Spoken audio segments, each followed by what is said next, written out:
Hello, welcome to a new Bill Bryson book. Today we'll be discussing the One Summer, America, 1927. It's a sick book, and it's one of the greatest books I've probably ever read. I mean, I ain't gonna leave the book here in this place because we tried to take away luggage while we're on our trip, but I'm taking these little pictures from the book with me, and that's all I got to say pretty much about this book right now. And let's just get started with the book. This book actually discusses the America's 1927. Bill Bryson, I've watched some interview clips, and one of them, Bill Bryson explained that he wrote the book because he originally wanted to write the book about just Charles Lindbergh and Babe Ruth, because that was the summer Charles Lindbergh flew across the Atlantic, the first man to ever do so. And he was also, and Babe Ruth, coincidentally, also was the first man to actually hit 60 home runs in one game. That was basically what kind of set them apart. And then he actually worried because he was in Britain, and not many people in Britain actually cared about baseball. Turns out it was more of an American sport, and yeah, he was just worried that many Europeans wouldn't get it. And then he just did a little more research about the summer of 1927 in America, and then he found out that it wasn't just those two things that happened. It was also the day when the first talking film was produced.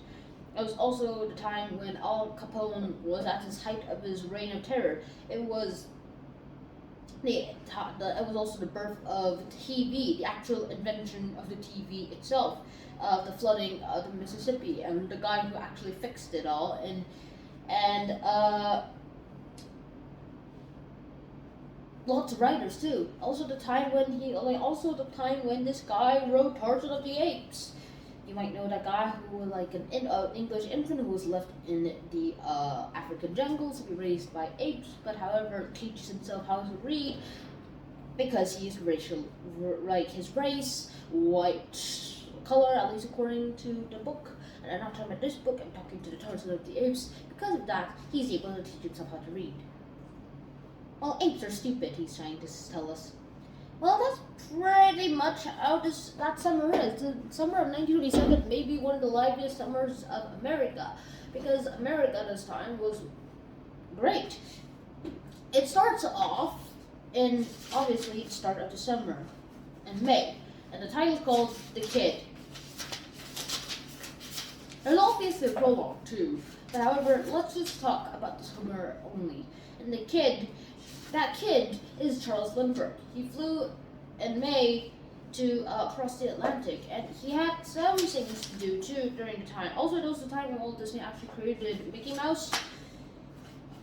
And now we arrive into June, which is when we get into the Babe. Then we go July, the President, Calvin Coolidge, Julian Waterford, and some sort of arrows a day. And then slept most of the time, saying that I'm lazy, I don't want to do this work. Hey, alright, finish it. Bye-bye, I'm off to holiday. Yeah, like that too. Charles Lindbergh, all they did was just give him a medal, yay, congratulations, bye-bye, boom. Pretty much that happened. In August, it was the anarchists. There was these two people who bombed buildings. There was this one a guy from the school board who was mad enough and was very terrible and just bombed up the whole building, killing 44 people, almost 7 of them adults, the rest were children, school kids. Other than the fact that this was graduation week, other than the fact that this was the graduation week, and no one was actually here, and the DP, the grade 11 the grade 12 students who were graduating were given the day off. Well, other than that, the school was the same. Also, it was just slightly less people, which isn't much. It's just a whole grade. That's insignificant compared to the other 15 grades available. And then finally, on September, the last month of summer, it was the summer's end, and this is where lots of weird things seem to happen too. The epilogue was also kind of weird too, because it talks about what happened in another summer's. Turned out Charles Lindbergh decided to become the Americanized somewhat of a Nazi. I don't know.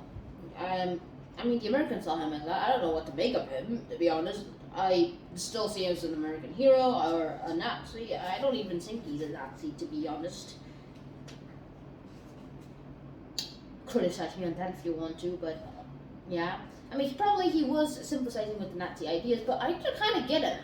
The Nazis, like, the Nazi Germany treated him better with, like, less awe and, like, Charles Lindbergh, like, in America this happened, and Charles Lindbergh walked into a bar.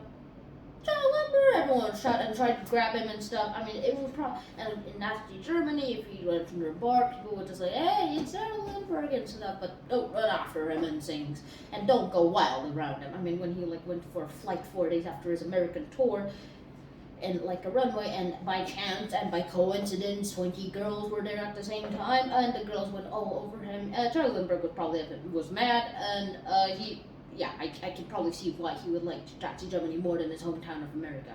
America, for at least, was wildly like whenever he became wild because of him, which he hated. He wanted to be a private citizen for the rest of his life. And the next fact is that lots of people actually died too. Charles Lindbergh's wife, she outlived him by a long time. And turns out her death was very recent too. And Calvin Coolidge retired with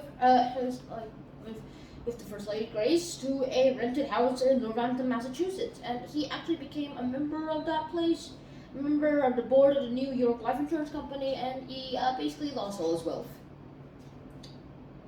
Although he didn't lose all his wealth at least. The president's salary is pretty good, to be honest. The only thing is that he did while retiring is write an autobiography and a syndicated newspaper column. One time he went upstairs in his home to shave, and then his wife found him in the bathroom dead of a heart attack. Heart attacks are so common in America. Techno Blake would say USA, and all those other countries, but mainly USA. Well, America does get a lot of heart attacks. Don't talk about Techno Blade, Sean. And history is awesome too. Bill Bryson has proved that, but I will have to say that to our review part. The summary kinda sucks, but I'll probably review this book better. Because it took me 5 days to read, 3 days to read this book. With 3 hours reading a day. So technically it took me 9 or so hours.